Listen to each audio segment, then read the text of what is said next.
Ada 3 kasus dugaan hepatitis akut yang belum diketahui penyebabnya pada anak yang ditemukan di Jakarta. Nah, tentunya ini menimbulkan kewaspadaan pada kita khususnya orang tua. Apa sebenarnya penyakit yang dikategorikan sebagai kejadian luar biasa ini? Yang mana yang fakta dan yang mana yang hoax? Kita akan membahasnya bersama Ketua Satgas COVID-19 IDI sekaligus dokter spesialis penyakit dalam Profesor Zubairi Jurban. Selamat pagi, Prof. Beri. Selamat pagi, Mas. Prof. Beri, orang tua mungkin membaca dan mendengar berita mengenai hal ini khawatir mengenai kondisi anaknya. Nah, kita ingin mencoba meluruskan sejauh ini kondisinya seperti apa yang sudah diketahui dan apa yang harus dilakukan oleh orang tua. Nah, pertama, mengapa hepatitis ini masih dianggap menjadi sebuah penyakit yang misterius dan apa bedanya dengan hepatitis yang sudah diketahui sejauh ini, hepatitis A, B, C, D, dan E? Iya, dianggap misterius karena beberapa hal. Pertama, gejalanya kan gejala hepatitis, ya mata kuning, kencingnya berwarna kecoklatan, kemudian livernya membesar, diperiksa enzim darahnya, transaminasenya tinggi banget. Nah, ini kan hepatitis akut, iya. Namun hepatitis akut yang biasanya penyebabnya misalnya hepatitis A nya nggak ada negatif. Tes B juga nggak ada, C, D, E semuanya nggak ada. Nah, ini apa? Kemudian kalau awalnya kan di Amerika Oktober itu mulai ada kasus pertama, kemudian diteliti ternyata mereka menemukan ada virus adenovirus 41 gitu ya. Nah, kemudian Inggris juga banyak dan ternyata mereka menemukan beberapa kemungkinan, ada yang positif adenovirus 41, ada yang positif SARS-CoV-2 penyebab dari COVID-19, ada juga yang kombinasi dan ada juga yang tidak ketahuan ada faktor lain. Oke, Namun Prof. akhir-akhir ini Maaf Prof, sambil karena kita mungkin banyak istilah yang belum ya. dipahami juga. Adenovirus itu sendiri apa maksudnya, Prof? Ya gini, jadi penyebab kita sakit atau anak sakit itu kan macam-macam. Aha. Misalnya yang kemarin baru dihebohkan itu ada telur Paskah itu yang ternyata terkontaminasi dengan salmonella. Itu juga bikin sakit perut, bikin panas tinggi, bisa juga bikin kegawatan. Itu bukan virus. Nah, kalau virus itu kecil banget, jadi nggak bisa dilihat melalui mikroskop biasa, Oke. harus melalui mikroskop elektron dan kemudian tesnya juga melalui tes laboratorium yang rumit itu ya. Jadi mirip-mirip untuk COVID-19, mirip-mirip juga tes virus yang lain. Jadi virus ini kelompoknya misalnya tadi hepatitis, ada virus herpes, ada virus sitomegalo, ada juga virus apalagi itu HIV itu juga virus. Jadi tapi adenovirus yang dari dulu ada itu pada anak-anak hanya bikin diare, bikin sakit perut, tidak bikin kerusakan hati. Kekecualiannya adalah dulu-dulu itu bisa bikin kerusakan hati kalau bayi atau anak yang terinfeksi itu kekebalannya rusak, amat sangat turun. Nah, sekarang ini virus yang baru ini adenovirus 41 ini ternyata menyerang anak-anak yang sudah diketahui sebelumnya kekebalannya bagus. Jadi hal yang baru dan ternyata bikin gawat. Ternyata misalnya buktinya gawat, ada yang meninggal, ada juga yang harus dicangkok liver. Jadi memang serius. Oke, jadi ini bisa sampai menyebabkan kematian ini yang sudah diketahui sampai sejauh ini. Ada lagi yang kita mendengar bahwa ini tidak diketahui etiologinya. Ini maksudnya apa itu, Prof? Iya, tadi yang awal-awal kan ini sebetulnya gini, kasus ini sampai sekarang kan belum ada 300. Aha. Jadi sebetulnya masih ada perkembangan ilmu yang baru kemudian yang kita perlu melihat bukti-buktinya setelah kasusnya makin banyak. Nah, yang sekarang ini yang kalau tadi saya sampaikan, kalau Amerika itu datanya confirm sekali, bisa dilihat dipublikasikan di MMWR 29 April, MMWR itu Morbidity Mortality Weekly Report itu sangat rinci dan mereka amat sangat positif bahwa ini adenovirus 41. Syaratnya mereka bilang darah yang diperiksa tidak boleh dari plasma. Kalau dari plasma ada yang negatif, jadi harus dari whole blood, dari darah lengkap. Sedangkan Inggris bilang walaupun sekarang cenderung adenovirus 41 masih ada kemungkinan faktor lain. Oke, bahwa ini virus, apakah langsung bisa dipahami bahwa ini bisa menular, Prof? Oh iya, menular. Oke. Menularnya oral fekal, jadi melalui makanan, minuman. Oke, melalui makanan minuman. Tapi makanan minuman sendiri bukan penyebabnya atau sebenarnya apa penyebabnya apakah sudah diketahui itu, Prof? Ya tadi virus. Oke. Virusnya untuk orang yang sakit virusnya kan dikeluarkan melalui feses. Fesesnya Mhm. kemudian bisa masuk ke orang lain misalnya melalui makanan atau melalui pampers yang dibuang sembarangan. Nah jadi melalui mulut hampir pasti penularannya Mmm. melalui mulut. Tapi ini yang harus sudah ada kontak dengan seseorang yang, membawa virusnya begitu ya, Prof, ya? Iya, jadi artinya kita harus hati-hati anak-anak kita, bayi kita, kalau, makan, minum harus yang pasti bersih, pasti tidak ada kumannya. Artinya kalau minum ya harus air yang matang, jangan air, keran. Mhm. Kemudian kalau jangan ya sementara nggak usah jajan dulu. Mhm. Jadi itu yang harus dihindari. Nah, gejala-gejala yang harus diawasi oleh orang tua nih apa sebenarnya, Prof? Mengingat, beberapa gejala ini kan ada seperti mual, ada juga yang demam, ada yang tidak demam juga. Tapi agar orang tua bisa lebih waspada, apakah saya harus memeriksakan apakah ini hepatitis akut yang saat ini sedang ramai dibicarakan atau tidak, itu apa yang harus diawasi? Iya, dari namanya hepatitis, jadi kita baru curiga kalau ada hepatitis, artinya kalau ada mata kuning atau kencingnya berubah dari warna kuning menjadi coklat gitu ya. Mmm.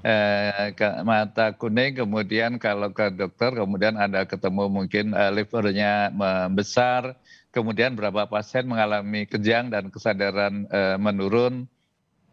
Nah, tapi intinya kalau pada anak, bayi, mata kuning segera ke rumah sakit rujukan. Ya kalau Mmm. Jakarta ya ke, Rumah Sakit Cipto, kalau di, Jogja ada di, Sekip itu ada Rumah Sakit, Sarjito. Artinya rumah sakit umum pusat yang paling canggih yang ada. Mmm. Berarti ini gejala-gejala yang harus diwaspadai, tapi khususnya untuk usia bayi ya, Prof, ya, ini yang harus sangat-sangat Nah, segera ditangani, dengan mungkin satu 2 gejala pun gitu ya, Prof, ya? ya bayi di bawah 5 tahun atau di bawah 10 tahun juga masih bisa, maksimal 16 tahun.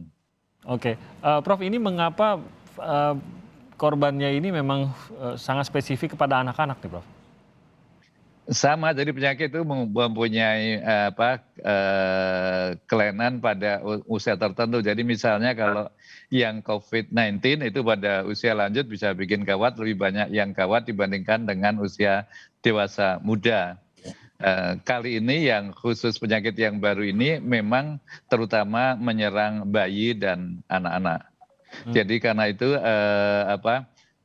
saran-saran dari Ikatan Dokter Anak Indonesia itu perlu sekali disimak dan karena perkembangan masih baru, istilahnya multi country sudah 20 negara, namun jumlahnya kan belum ada 300. Jadi kita perlu menyimak, perkembangan ini, di, minggu-minggu ke depan.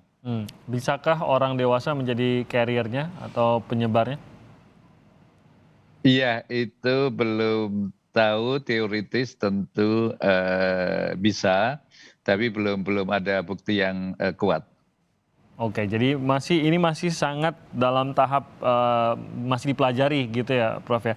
Dan, mengapa ini bisa sampai mungkin ya kita tidak memahami logika penyebaran virusnya, tapi, kalau tadi kemungkinan besar adalah seseorang tertular karena ada interaksi ataupun mendapatkan suatu benda atau memakan sesuatu yang ditularkan oleh seorang yang membawa virusnya, kok bisa dengan cepat menyebar ke 20 negara gitu, Prof?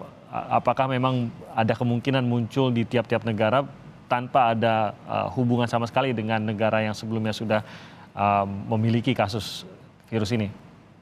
Iya, mungkin salah satu teorinya kan lockdown sudah dihentikan di banyak banget negara. Mhm. Lockdown sudah nggak ada lagi, kemudian kita semua banyak negara dari, Desember, Januari bilang kami sudah endemik, tidak perlu lagi ada pembatasan transportasi, silahkan datang ke negara kami, banyak sekali Iya. pariwisata yang menarik, ekonomi harus jalan. Nah, karena pergerakan manusia begitu, banyak dan begitu sekarang lebih bebas, maka, kemungkinan ini bisa terjadi ke banyak negara. Tolong aja dilihat misalnya contoh pergerakan yang banyak itu kita lihat ya kalau di kita mudik itu kan banyak banget 80 juta. Apalagi kalau yang kongsi pakai di Cina itu sekitar berapa tuh sekitar 1 miliar orang yang pergerakannya. Jadi memang sekarang transportasi sudah menjadi lebih mudah. Termasuk transportasi untuk penyakit yang baru ini. Oke, nah apa yang harus diketahui orang tua untuk mencegah agar jangan sampai anak-anak kita juga terancam, Prof?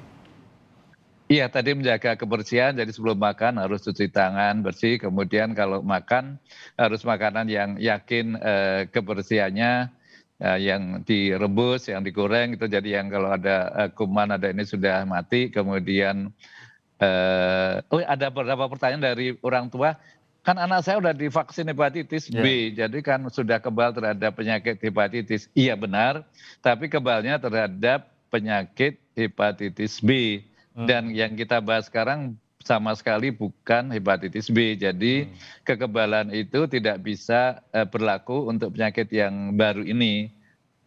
Jadi tetap rentan untuk bisa tertular anak-anak kita, bayi kita. Oke, jadi sederhananya memang menjaga kebersihan khususnya asupan makanan dan minuman anak-anak kita. Itu ya sebenarnya intinya begitu ya, Prof? Iya, benar. Interaksi ataupun berada di kerumunan itu khususnya untuk hepatitis ya. Kita tidak berbicara mengenai COVID dan lain-lain, tapi khususnya untuk hepatitis yang masih misterius ini, interaksi dengan orang lain dan juga berada di tempat yang ramai, ini tidak secara lantas bisa menularkan kecuali kalau memang masuk ke mulut lah begitu ya, Prof? Iya, data yang ada sekarang cenderung banget ke arah oral fekal, bukan melalui droplet gitu ya. Walaupun data awal yang dari Inggris kan ada kemungkinan terkait dengan COVID-19, namun hampir semuanya sekarang bilang penularannya adalah melalui mulut, dan ditularkan dari feses dari anak atau bayi yang tertular. Oke, jadi menjaga kebersihan, asupan, tangan juga karena mungkin anak-anak sering sekali memasukkan benda-benda dan juga tangan mereka ke dalam mulut ya. Jadi ini yang harus dijaga. Nah, ada ya juga yang mengait-ngaitkan dengan vaksinasi COVID-19. Apakah ini juga sudah ada hasil dari studinya, Prof? Enggak lah, jadi gini, beberapa vaksin COVID-19 yaitu Astra dan Johnson & Johnson itu dibuat vaksinnya memang melalui rekayasa genetik dan adenovirus dari virus adenovirus. Namun virus adenovirus yang itu beda banget dari adenovirus 41. Lagi pula virus yang untuk bikin vaksin itu sudah kerjain dalam tanda petik sehingga tidak bisa lagi menginfeksi, tidak bisa lagi menular, tidak bisa lagi replikasi. Dan lagi pula pada bayi dan anak di bawah 5 tahun itu di seluruh dunia nggak ada yang divaksinasi. Sampai saat ini tidak ada bayi yang tertular itu, semua bayi yang tertular itu tidak ada yang pernah divaksinasi. Jadi kalau teori mengenai penyebabnya adalah vaksin COVID-19 itu hoax, itu pasti salah. Oke, baik, terima kasih Profesor Zubairi Jurban atas informasinya dan juga sudah mengklarifikasi beberapa hal terkait dengan virus hepatitis yang menyebar saat ini di 20 negara. Tidak ada yang perlu terlalu dikhawatirkan ya, Prof. Yang penting menjaga kesehatan, menjaga kondisi ataupun asupan dari anak-anak kita. Mungkin itu catatan dari Prof. Beri. Prof. Beri, terima kasih banyak atas waktunya pada pagi hari ini.